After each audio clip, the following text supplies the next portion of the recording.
नमस्कार, आदाब, सत श्री अकाल। मैं आपकी दोस्त और इस चैनल की होस्ट विधि आप सबका स्वागत करती हूँ एवीके न्यूज़ चैनल पे। भारत को अगले साल मिल जाएगी कोरोना की सेकेंड वैक्सीन, स्वास्थ्य मंत्री ने बताया आगे की रणनीति। केंद्रीय स्वास्थ्य मंत्री डॉक्टर हर्षवर्धन ने उम्मीद जताते हुए कहा है कि भारत में कोरोना वायरस की वैक्सीन अगले साल की शुरुआत तक आ जाएगी। हर्षवर्धन मंत्रियों के समूह की 21वीं बैठक में बोल रहे थे। इस दौरान उनके साथ नागरिक उड्डयन मंत्री हरदीप सिंह पुरी और विदेश मंत्री एस जयशंकर भी मौजूद थे।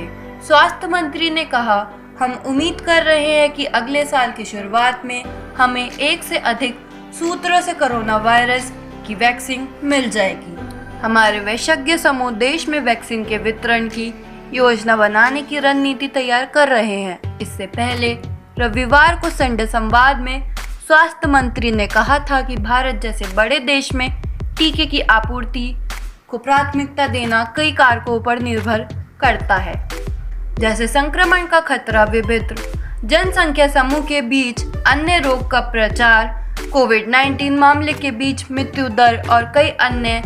उन्होंने कहा कि सबसे महत्वपूर्ण यह सुनिश्चित करना है कि अंतिम स्थान तक टीके की आपूर्ति में कोई बाधा नहीं आए। इसके साथ हम आपको बताते हैं कि वैक्सीन कब उपलब्ध होगी। अमेरिका दवा निर्माता फाइजर व उनकी जर्मन साझेदार बायोएनटेक, अमेरिका मॉडर्ना तथा ब्रिटेन की एस्ट्राजेनेका व सहयोगी ऑक्सफोर्ड यूनिवर्सिटी के शोधकर्ता 2 महीने से ज्यादा समय से चल रहे बड़े पैमाने पर परीक्षा के प्रमाण के बारे में सबसे पहले जानकारी दे सकते हैं।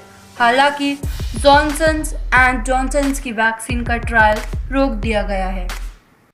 चलिए इसी के साथ जानते हैं कहां तक पहुंचा परीक्षण। कंपनियां फिलहाल वॉलेंटियर्स पर वैक्सीन का प्रभाव का आकलन कर रही है। वे देख रही है कि जिन स्वस्थ वॉलेंटियर्स को वैक्सीन दी गई है और जिन्हें डेमो वैक्सीन दी गई है उनके स्वास्थ्य में क्या बदलाव आए हैं।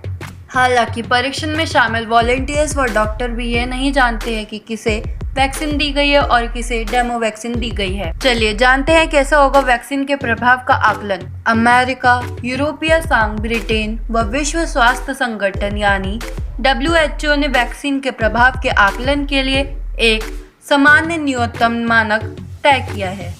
इनका मानना है कि वैक्सीन का प्रभाव कम से कम 50% दिखना चाहिए, यानी परीक्षण में शामिल जिन वॉलेंटियर्स को डेमो वैक्सीन दी गई है उनके मुताबिक सही वैक्सीन वालों पर दुगना प्रभाव दिखना चाहिए। Thanks for watching AVK news. Like, share and subscribe for daily updates.